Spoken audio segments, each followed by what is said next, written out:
The world first fell in love with the fairy tale romance of Meghan Markle and Prince Harry when the American actress became part of the British royal family. Their 2018 wedding was watched by millions around the world. But what began as a hopeful new chapter for the monarchy quickly spiraled into drama, controversy, and public division. From the moment Meghan became Duchess of Sussex, media attention intensified, and so did the scrutiny. But perhaps the most shocking and persistent rumours have come in recent years, focused not on their marriage, but on their children.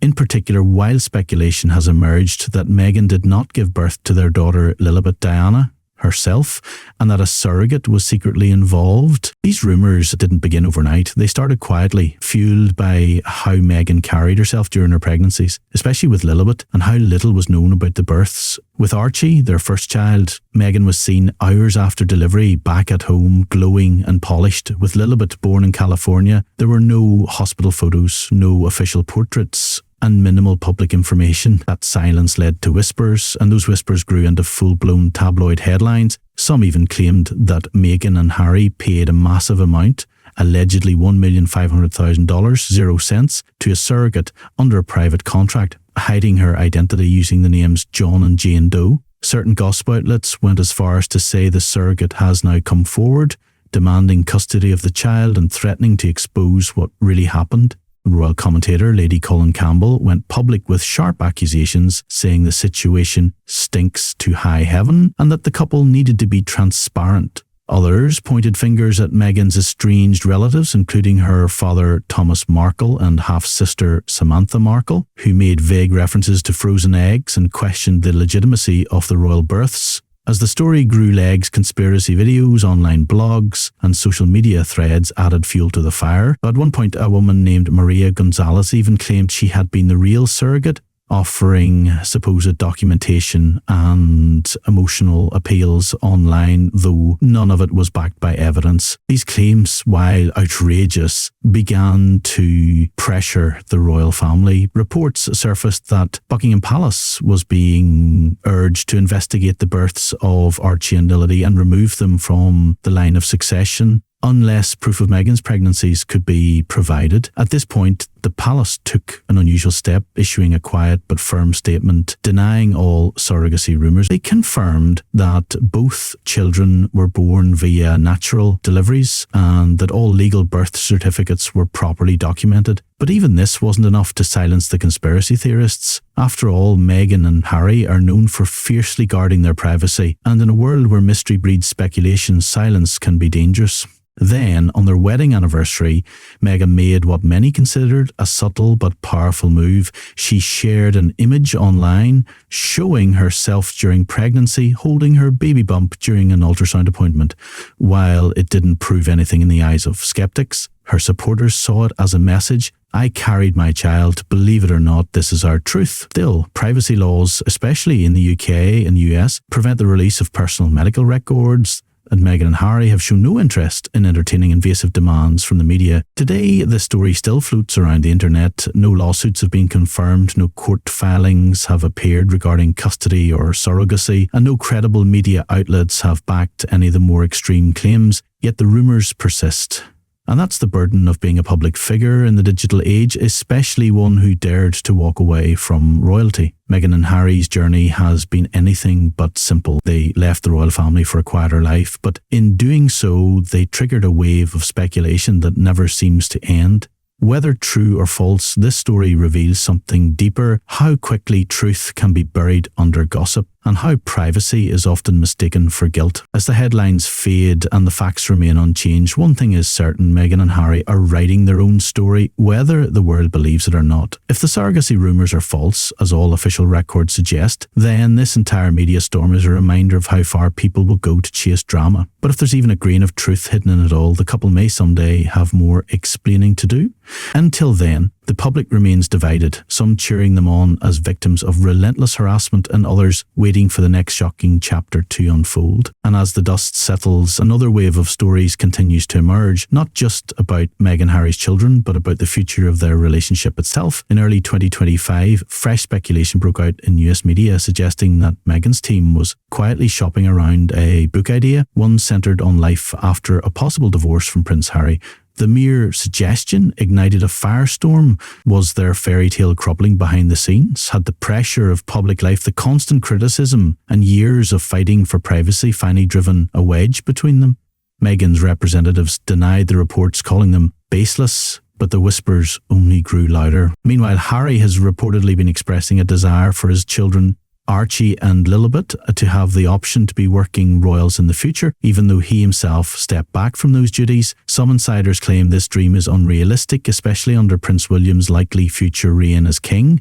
The palace reportedly views the Sussex children as private citizens who now live permanently in the US, and it's unlikely that the monarchy will open its arms to them after years of controversy, lawsuits and accusations. Still, Harry seems determined to maintain some royal connection for the sake of his children, even if it's symbolic. Amid all this, the RQL Foundation, Harry and Meghan's non-profit, released its latest financial report. The numbers were solid, over $5 million, 0 cents raised in 2024 alone, debunking critics who accused the foundation of missing millions. It was a small victory, proof that their brand, while battered, is far from broken. The couple continues to work on content deals, podcasts, and humanitarian efforts, slowly but surely rebuilding their public image, even as the shadows of past rumours, especially the surrogacy saga, still linger online. Public opinion remains deeply divided. In the UK, Meghan is often portrayed by tabloids as the one who fractured the royal family, while in the US, she receives more sympathy as a woman of colour who faced institutional racism and media harassment. Harry, once the most beloved royal, now lives in a strange in-between space, no longer part of the firm, yet not fully free from its legacy. He has laid bare his trauma, especially in his memoir Spare, and opened up about his mental health struggles, the loss of his mother, and the pressure of living in the royal spotlight. But the more he speaks, the more divided public sentiment becomes.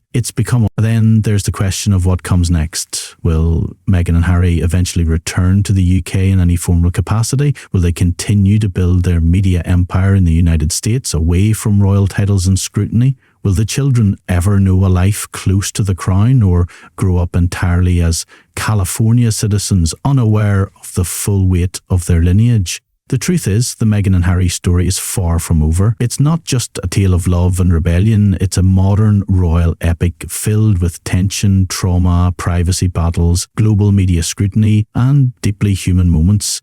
At its heart, it's about a couple who tried to protect their peace, but ended up becoming lightning rods for some of the most heated cultural and political conversations of our time. What began as a wedding watched by millions has evolved into a years-long saga, one of freedom versus duty, of media versus monarchy, and of love versus legacy. And whether you support them or criticise them, one thing is clear. Meghan and Harry will continue to shape the conversation about royalty, privacy, and personal truth, one headline at a time. But as the camera pulls away from the chaos, from the flashing cameras and royal gates, we see something quieter, a small family of 4 in a Montecito home, playing in their backyard, far from the palace walls. Maybe this is what Meghan and Harry were truly fighting for all along. Not fame, not control, not revenge, but peace.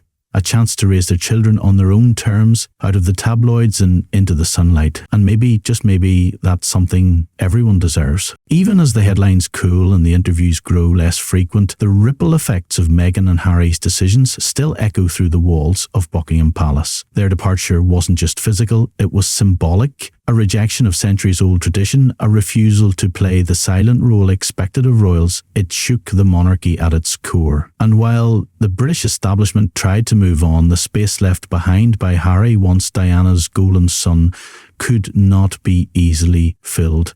Inside the palace, aides reportedly still wrestle with how to handle the Sussex legacy. Official portraits exclude them. Public events proceed without mention of them, but the absence is noticeable and often louder than their presence ever was. There are whispers of reconciliation, of Charles quietly hoping to reconnect with his son, perhaps for the sake of appearances or legacy or simply fatherhood. But trust is a fragile thing, and too much, it seems, has been said. Meanwhile, across the Atlantic, Harry and Meghan continue to navigate their post-royal reality. They've built a new life, but not without cost. They're no longer hounded daily by paparazzi, but they remain targets of relentless online abuse. Every move they make is dissected, whether it's a business deal, a podcast episode, or a public appearance. Their fame now exists in a strange limbo, powerful yet polarizing. They are adored and attacked in equal measure. And then the children, Archie and Lilibet, growing up in a world that both reveres and resents their last name. They're too young to understand the weight they carry, the bloodline they represent, the war of words they were born into. But one day, they'll ask questions. One day they'll read the articles, watch the interviews and piece together their own version of the truth. What will they believe? Who will they side with? What kind of world will they inherit? That's the haunting beauty of this story. It's not just about Meghan and Harry. It's about power, legacy and truth in a time when everyone has a platform but no one knows what to believe. It's about a monarchy struggling to stay relevant, a media machine hungry for scandal, and a couple who dared to choose freedom knowing it would come at the highest price. Still, questions remain. Will the truth about the surrogacy rumours ever come out definitively? Will the royal family and the Sussexes ever reconcile? Or will this chapter go down as one of the most controversial in modern royal history, where truth, rumour and narrative blurred so much that no one really knew what to believe? The world continues to watch, speculate and debate, but behind the headlines are two people, a love story and a family just trying to live in peace. If you found this story as fascinating as we did, don't forget to like the video, subscribe to our channel and hit the bell icon for more true stories behind the headlines, because sometimes the truth is stranger than royalty.